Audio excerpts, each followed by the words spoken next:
আসসালামু আলাইকুম বন্ধুরা, আমি আবারও চলে আসলাম ঝটপট প্রেশার কুকারে বিরিয়ানি রান্না, যা খেতে অনেক ভালো, তাড়াতাড়ি হয়ে যায়, অনেক সুস্বাদু হয়।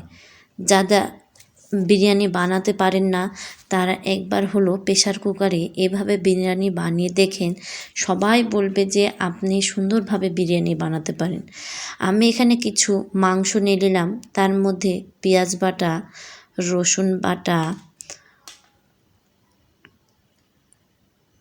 আদা বাটা, জিরা বাটা আর হালকা মরিচের গুঁড়া বাটা দিয়ে নিব।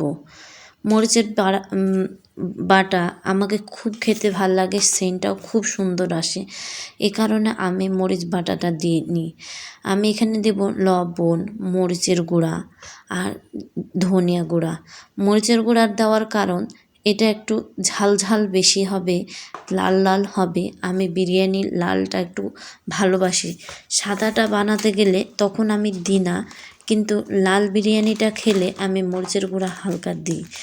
তারপরে আমি বিরিয়ানি মশলা দিয়ে নেব। বিরিয়ানি মশলা দিলে সেন্টটা সেই সুন্দর একটা ফ্লেভার আসে, সেন্টটা খেয়ে সেন্ট নিয়ে আমাকে খুব ভাল লাগে।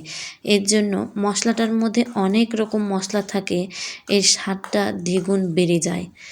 না দিলেও সমস্যা নাই, যারা ঘরে বিরিয়ানি মশলা না থাকে তারাও অবশ্য এভাবে এই প্রসেসে মশলা দিয়ে করতে পারে।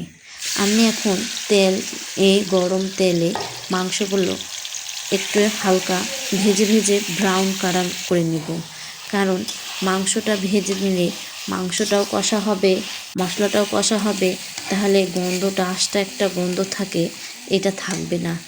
এভাবে হালকা হালকা করে ভেজে নেওয়ার পর হালকা একটু পানি দিয়ে সুন্দর করে জিনিসটাকে আমি কষে নিব, কারণ কষে নিলে মাংসটা একটু মাখো মাখো একটা ফ্লেভারের মতো সুন্দর একটা মসৃণ ফ্লেভার আসে, যা দেখতেও সুন্দর লাগে, মাংসটাও ভাজা ভাজা হয়। তারপরে আমি চালগুলো ঢেলে দেব।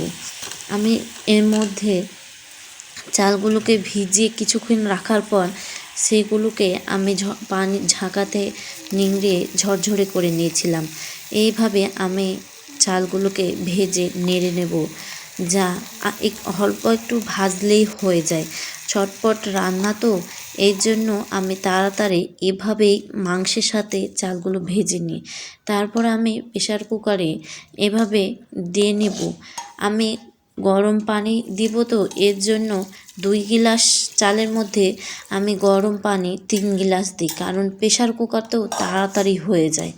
ঝটপট মেহমান আপনি রেখে মেহমানের সাথে গল্প করতে করতে আপনি ঝটপট এই প্রেশার কুকারে বিরিয়ানি করতে পারবেন, যা আপনাকে লেপটা হবে না, কোনো কিছু হবে না, একবারে ঝরঝরে মসৃণ একটা বিরিয়ানি হবে, যা খেতে অনেক সুস্বাদু।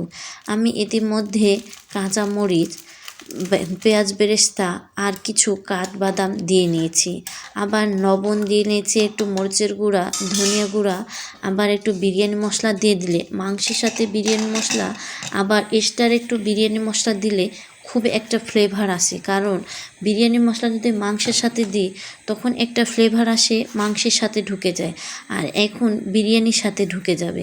এভাবে হালকা জালে, মিডিয়াম জালে আপনি দিয়ে 3টা সিজ দিলেই বিরিয়ানি হয়ে যাবে।